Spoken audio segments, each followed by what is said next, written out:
Anarcho-Communism. Anarcho-communism blends ideas from both anarchy and communism.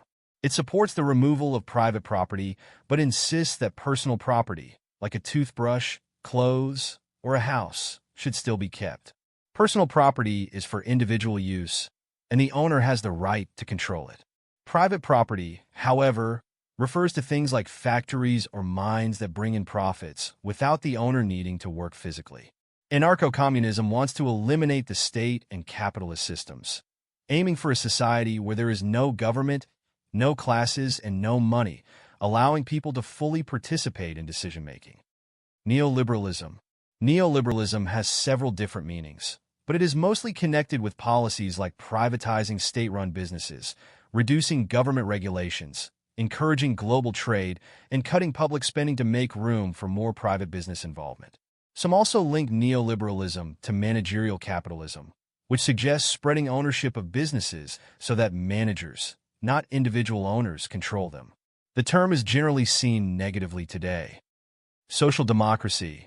Social democracy promotes both economic and social changes to advance fairness and justice in a society that still relies on capitalism.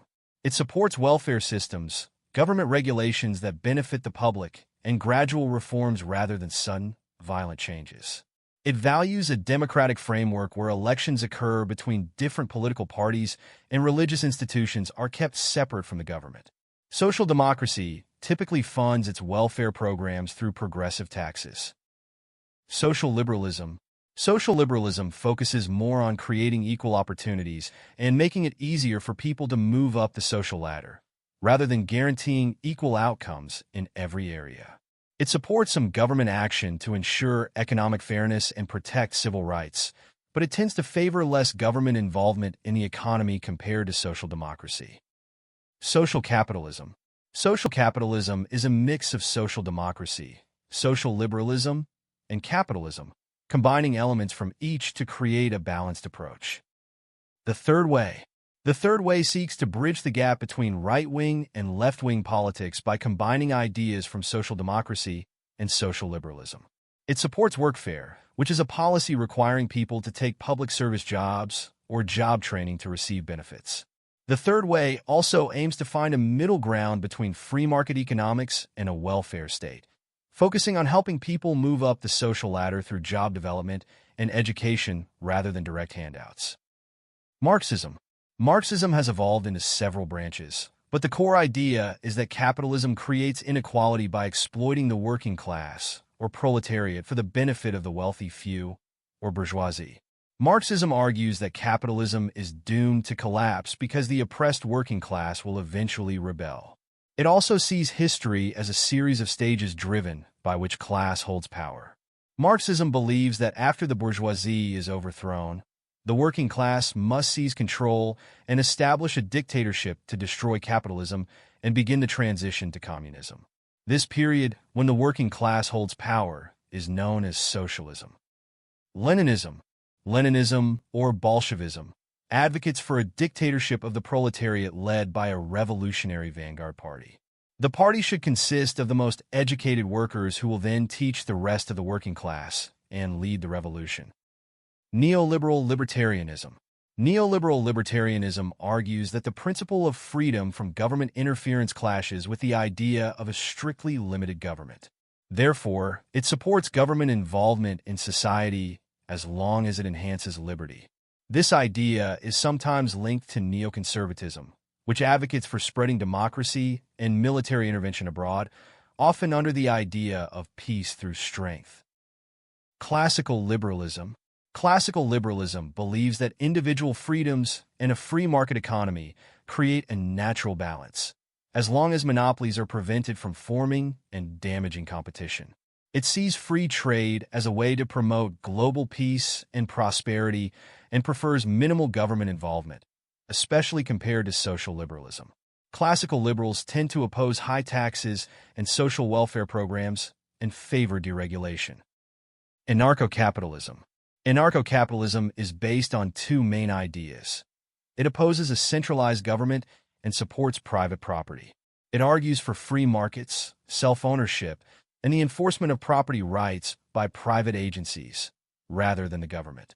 Without a government, there would be no taxes, and private companies would take over functions like policing. Nationalism. Nationalism is the belief that a nation should have its own state. A nation is a group of people with shared traits like language, history, and ethnicity, while a state is a political entity with authority over a specific territory. Nationalists believe each nation should govern itself, free from foreign influence. When a nation puts its interests above all else, it's known as ultranationalism. The opposite of ultranationalism is universal nationalism, which values global cooperation over national self-interest. Georgism. Georgism, also called the single tax movement, argues that while individuals should own what they produce, the value of land should belong equally to everyone in society. Georgists believe there should be only one tax, a tax on land value, as land itself is not created by labor or capital, but is a shared resource. Radicalism.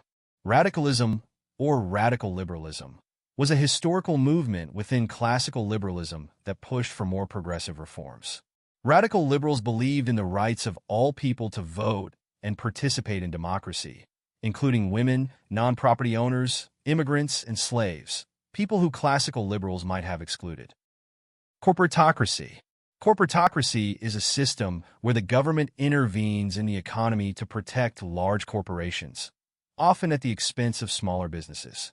A specific type of corporatocracy is lemon socialism, where the government supports failing or inefficient companies to keep them in business, usually through subsidies or bailouts. Cyberocracy. Cyberocracy advocates for a government that is run by computers and artificial intelligence, either fully or partially automating decision-making processes.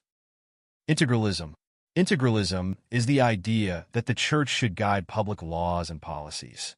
It is a traditionalist belief system that rejects secularism and advocates for the church's influence over government matters.